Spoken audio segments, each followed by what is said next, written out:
All right, so I did want to segue into something else. That last topic kind of bleeds into why I want to talk about it. Fractional shares of graded cards, like this Michael Jordan here, looks so cool. Graded video games, which is what I'm into, because I think it's just a fun thing. Fine art, fine wine, and now NFTs. Okay, so graded video games, we've talked about it before. That's like an extra layer of collecting for video games. You can get it graded, and see how nice it's going to be. Same thing with basketball cards and baseball cards and whatever, any kind of card. And fine arts, obvious, fine wine, and so on. So, what do you think about the idea of? Because right now, a PSA 10 Michael Jordan goes for like hundreds of thousands of dollars. This company buys the card from an individual, but does it by raising money and splitting up the value of the card in shares. Like they'll say, there's going to be 10,000 shares of this $200,000 card. Does that make sense? Yes. What do you think about that? I think it's interesting. I think it's a neat way to make more expensive items available to smaller investors to Right. invest in or whatever. Right. I mean, I do think it's innovative for sure. Um, Um, I guess I would ask who owns it. I guess everybody owns it, who owns a well, piece of it. right. And I'm assuming these are legitimate. you know, I'm assuming like whenever you want to go sell it, you could sell the share to somebody else. And I think what happens is I've seen them where they bought like a Mario Brothers for 100,000, and then they found a buyer. The company did for 400,000, and then they all cashed out basically at 4x. Everybody 4x their money. They bought whatever shares. Like you bought $300 worth of the Mario Brothers, you got out of it at 1,200. I mean, how can you like? How do you know that what you're buying is actually real?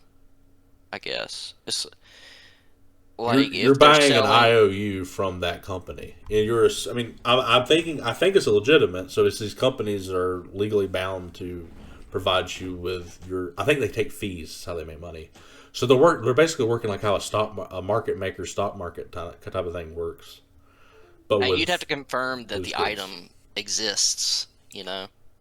Right. Well, they do all that, and I'm not saying you should do this. That's not my point. I'm saying this is a phenomenon caused by inflation. That's my idea. Caused by what? Sorry. Inflation. This is a Okay. phenomenon caused by inflation. What I'm saying is the same reason why people buy houses, buy index funds, da da da da da, is the same reason why people go hard into collectibles. Yeah. Yeah. Because they're wanting to get some value and they're trying to beat inflation. That's why the Right. stuff tends to rise with inflation. You don't make crazy gains most of the time. Like I've been a video game collector forever, and you have too. But all those games have gone up in value for the most part, especially the ones that are more desirable because there is a limited supply and there's the demand goes if the demand goes up, then you can make a little money, and I think that's driven by the idea of, hey, at least I get to own this game and it's cool and it's collectible. Same thing with cards and fine art, fine wine, and NFTs are just a digital extension of that. Right. That's my idea. Is like the reason why all this stuff goes up crazy amounts of money is just people are looking for other ways to put money somewhere, basically. Yeah. And I think that nails it, really. So yeah, I actually put this slide. What does this phenomenon mean? So, oh yeah, this is an image of the NFT. So the NFTs are being fractionalized too. I don't know if I emphasize that. Okay. So you want to own a hundredth of a CryptoPunk? Yeah. That's That seems insane. a little risky. That's crazy to me. Like it's just bonkers. I think these are all just little games people play to get outside the system and find more money to dump somewhere. So I really, yeah. this honestly, this reminds me of what we were talking about last week with I forget what you called it, but it was like these collectives who, DAOs. per, yeah, DAOs, yeah, yeah, Collectives. reminds me of I that. think that's a cooler name, collectives. The collectives. But you think it's the same idea? I mean, I'm just saying because it's like one. There's one item, and there's a group of people that own it, Right. and how the DAOs are operating, they were purchasing an NFT Right. Yeah. through Yeah, with that's multiple right. people. Yeah, that's true. I forgot about that one specifically. That was the what was it? Dune, the Dune The DAO. Dune thing, yeah. The And so Dune DAO. and so essentially each of them, and I think the way they structured it is like the entity itself owns it, Right. whereas with this, the individuals would own a share. But I actually like the DAO structure better, if you want to know the truth. The reason why is because it's like I own a part of this entity. The entity owns it. You know what I'm saying? The other way is I have to trust this company to make sure I get my ownership of it fulfilled whenever we sell. right, yeah, I almost prefer the DAO structure. You're kind of making a good argument for the DAO thing. But I definitely think there's going to be stuff like that too. Like, yeah, there could be a collectible graded video game DAO that just like says we're gonna buy all the NES games or something. I don't know. And they raise yeah, money to buy all the NES games. I don't know. I'm not saying that will happen, but that could be a thing if people are crazy enough to do it. yeah, definitely. I mean, people are crazy enough to buy into a DAO that sells a picture of a monkey, an ape. So Yeah, anything's possible right now. we're in clown world. So how does demand for these items sustain itself in our current system? How do they sustain themselves? What do you think? Like fine art, like you're like, oh, I want to own a piece of the Monet or something, or whatever the hell they're buying. Like, how does that sustain itself? What are the mechanisms in place to like get people to do this? What do you think? I'm not really sure. It's a hard question. I think it's marketing mostly. Like What do you it's mean? think about YouTube or think about video. We'll stay with video games for a minute. Think about what's the name of them? GameStack, Metal Jesus Rocks, Hmm. Happy Console Gamer. All of those YouTubers that we've watched for years. What are they actually doing in terms of from this perspective? What are they doing? I'm not sure. What do you mean? I'm not sure. They're marketing retro game collecting every single day, pumping it every day, getting Right. more people into the hobby.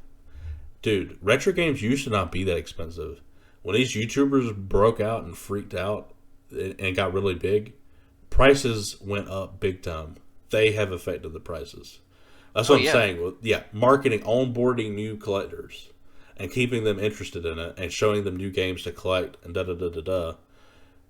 I think that's why. And the same thing with like fine art and stuff. It's the same kind of idea. NFTs. So they have all these little communities, and they pump up the price, and they just love it. You know, they get all into it. Same thing with baseball cards. It's the hobby itself. It's the community. Right. I just don't know if it would have the same sort of appeal if you're only buying like a share of something. Oh, I agree. I don't find that appealing either. Like that's Yeah. like to me at that point buy a stock. Like Yeah. why? Like because that to me like that's the not cool thing about stocks is like oh I gotta own this like kind of nameless thing. I don't really know what the hell's going on with it. It's bringing it back to that. Yeah, I mean the idea of like owning a stock of Mario on the Nintendo, like that It's not appealing at all to me. It's not appealing in the yeah. slightest. That's why I would rather own the actual item, and it's like cool. It's part of my collection, and I can show it off and stuff. And really the only items that this would work for is insanely expensive ones. Well, that's what they're doing. They're only doing insanely expensive ones. Yeah. But still, it's still like I'd rather just buy a stock at that point. Yeah, I totally agree. But I do see that there will be people who are interested because people will think that's cool. I mean, they're like, Right. well, I can't afford this, so at least I can say I own a part of it or something. I wonder like these museums and stuff, if they started like selling shares of like the Mona Lisa or something, as like a way to make money. I mean, that's not a bad idea. Or I mean, you could say they do it, and then they could say, "Look, this is owned by all these people." And they could like put a plaque outside of it or something, put your name on it. Right. I mean, that would be a bad way to make money. I don't know if they'll Yeah. do it. They got more integrity, I feel like, but maybe they don't. I don't know. Do you I don't know. There think? might Sorry, good. I was gonna say there might be some sort of laws where like nobody can own it or something. I don't know. Yeah, I guess it depends on the. There's definitely private museums. Yeah, So for which one do you think is? Do you think there's one that's better than the other, or do you think they're all like in terms of like if I say Clint, you either got to invest in graded games or invest in fine art. Which one do you choose? Do you think there's actually one even better than the other, or do you think it's about the same?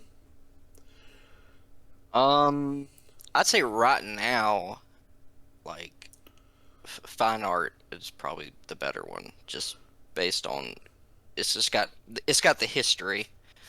Right. Okay. Um, Let me put it a little bit differently. If I said you got to put $100 into fine art, or like you would buy $100 worth of the Mona Lisa or $100 of Mario 64 perfectly graded, you'd choose the art for sure. I think I would. Yeah. I can see that because it's like the more conservative investment. Yeah, like you said, it's got the history behind it. It's like an antique. Right. Yeah, that's a great point. Yeah, in terms of if I was seriously going to like seriously invest in something that's not a stock or something. Yeah, I mean, fine art would be like if any of these fractional shares, the only one I would even remotely take serious is fine art. Right. Yeah, I agree with that. And fine wine is just I don't even know a thing about it. That seems weird. I wouldn't touch that. Yeah. I don't know nothing about that. But this is all new, and that could be a fad, like you said, because collectibles have like different states that they're in. Like video games are going through a new era of graded stuff, and it's making a big price increase. But it doesn't mean it always will do that, because like we said, you always have to onboard new people. This is purely this is Ponzi economics for sure. Like 100% is what it is. I don't see this really taking off for a majority of cases. I can see there being like one or two, or more than that, multiple um, items where they're so expensive and people want a share of it, and then I can see that happening. But Right, right. But yeah, I can see what you're saying. There definitely is some that are. I was going to say no, they're all about the same. But yeah, I think you're right. There is difference. Like art is more historical, so it would be safer. right, But if you were going for purely gains and speculation, you might want to do one of the newer ones. So yeah, you might want to do one of the video games because it could be shoot up in price. right, I don't think the Mona Lisa is going to double overnight. Right. It ain't gonna go from 500 million to a billion or whatever it is. I don't know how much it's worth, but anyways. So I put this last slide, and I think this sums it up. I put this in there just because I think it relates to Bitcoin because it shows the monetary debasement and the runoff of the Fed spigot into sectors that are strange, i.e., video games and NFTs are monetizing. Do you agree with that? Let me read it again. Hold on. I'm not saying these things are worthless. I think the way they're being treated as investments is strange. Yeah, it's just the monetary debasement and the When I say the Fed spigot, that was just saying the Fed printing money, like the inflation that they're causing through the creation of money, creation of dollars. okay. Yeah, yeah, So people, it just goes back to the we're trying to escape inflation thing. right, So right. I'm going to throw my money into a Michael Jordan card or a Mario 64 because we'll see what happens. Screw it. Yeah, totally. Yeah. So one more question. I just thought about this. Do you think if the world did come onto the Bitcoin standard, do you think these hobbies would have the kind of meteoric rise that they do now, or do you think that would largely go away? Not saying they become worthless, but the idea of investing in them. Okay, so if Bitcoin took over, Right. would people still invest in like video game collecting? Is that what you're asking? Correct. Correct. Um, Or I I shouldn't think put it I shouldn't put it in binary terms. Do you think it'll be lesser? I think it'll be lesser, definitely. Yeah. I think people still would do it, but there would be less of a desire to do it, at least for money. Um, Right. you still have people doing it for, you know, because they enjoy it, that kind of thing. But That's the beautiful thing too, because these prices are crazy. It's priced people out of the hobby. I know people who used to make videos about video games, and they just stopped doing video games. They invest. They're buying VHS tapes now because video games have just gotten so expensive. They don't fuck with it anymore. yeah, Because the collectability factor is not really about collecting them anymore. It's more than that now. It's about kind of investing in them and treating them as an investable hobby. right. I mean, because back in a decade ago, 2012, video games weren't talked about as an investing opportunity, like for the most part. I mean, Yeah. the idea that it's some sort of investment really is only pretty recent, like the last couple of years. Right. I mean, it was a demand and supply thing, but it wasn't like people were. I mean, it was always sort of a little bit of an investment thing to it. Because I remember thinking, like, ooh, if I buy these sealed games, it'll probably go up in value over time. But Probably. nothing like it is now. No, nothing like it is now. But I remember thinking, like, oh, this will be even more rare. Supplies less, so but people will want it one day. So it was like but that's actually will always be the case. Like that's like a demand supply game. Right. And there's nothing wrong with that. And I'm not saying there's anything wrong with it right now. I'm just saying I think this will lessen, and people will be like, people who don't really have that much interest in the hobby won't get into it because they'll just be like, why would the hell would I do that? I'll just put it in my savings account. That's pointless. Right. Because right now they're thinking, well, I might make money this way. I might be able to maintain my value. They don't Right. think that way. That's not literally what they're thinking, but that's what they're doing. That's what their brain's doing. That's what their brain's doing. Yeah, That's why I stuck these last few slides in there just to kind of show some more, weird ways things are, and it's basically like video games and cards and all these things are monetizing. Is a good way to put it. Like they're taking a form of monetary economic value, from so, and I think that's true in a lot of different things. There's more than just that too. Stuff that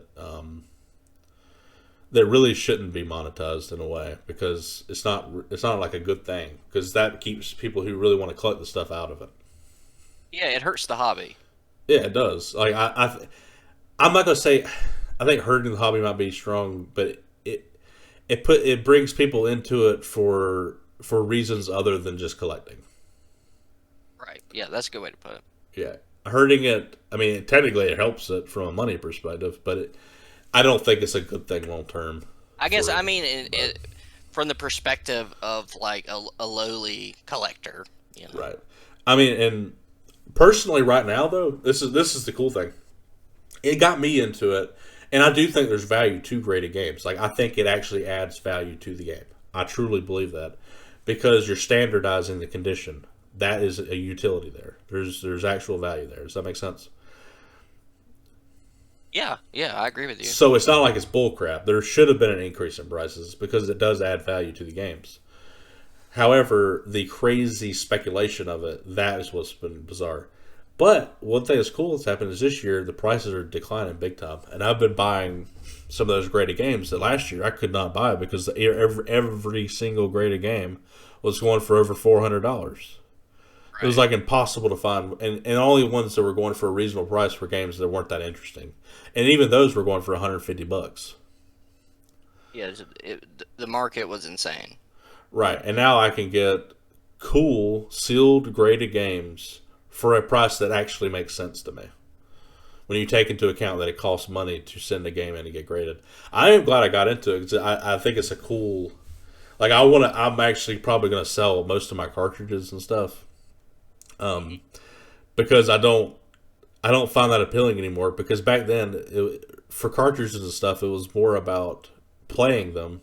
But now the emulation tools are so crazy. Like, and before it was also like, well, you know, it's not the real game. But now they make I have that cartridge, with all the SD card on it, and so I'm actually playing it on the system too. With all Yeah. the the there's really like the cartridge's playability value is kind of like negligible at this point because there's so many other options that are cheaper and better. Right.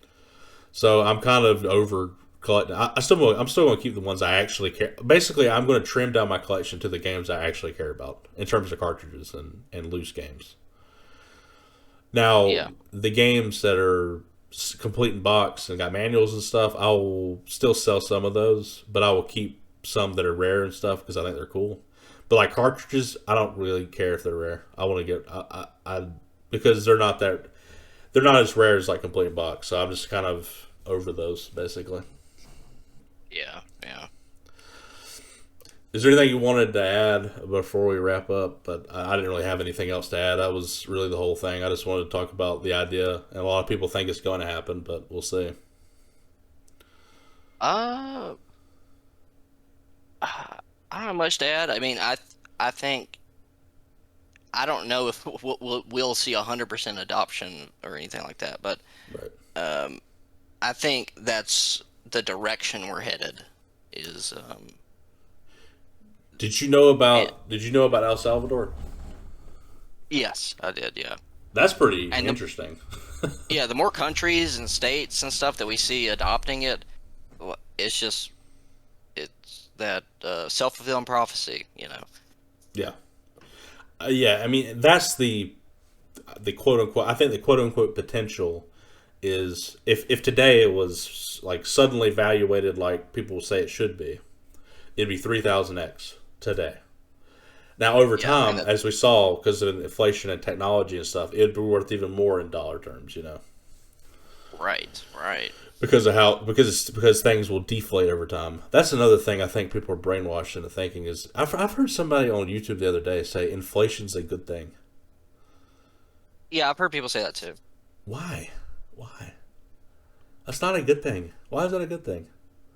I, I don't. I mean, I've heard people say like it can be good in like some situations and stuff. I don't understand those situations. Yeah, How is it ever a good thing? I think I've heard something about. I think it's just because of how our. I think it's actually a good thing considering our system. Our system is just really weird. yeah. It's I mean, not the on best the face system, of it, it's not a good thing. right? But if you dig into it, it might be a good thing because of like illiquidity, banks going under, and things like that, which would not be good for everybody. Right. It's like we're basically printing money to keep up this, to prop up the system and keep it going. Yeah. So I mean that's what happened in the 2008 2009 crisis. So that was, and coincidentally that's when Bitcoin was created. A lot of people say that it was created in reaction to the financial crisis. I didn't know that. I don't know if you do this too. This is just kind of interesting fact. Bitcoin is not the first cryptocurrency. It's the first cryptocurrency to actually have adoption. Ah, There what was was the some. first one? I don't know what the first one is, but I know there was the one called Hash Cash, and there was one created even back in the 80s. What? Wow. Because the whole internet was created back, early 80s. Like people back then were talking about this is necessary in order to because they this might need to be a whole nother podcast, but I'll say that for the next time because there's a lot of cool, interesting things about that actually. Yeah, I mean, I don't know anything about that, so.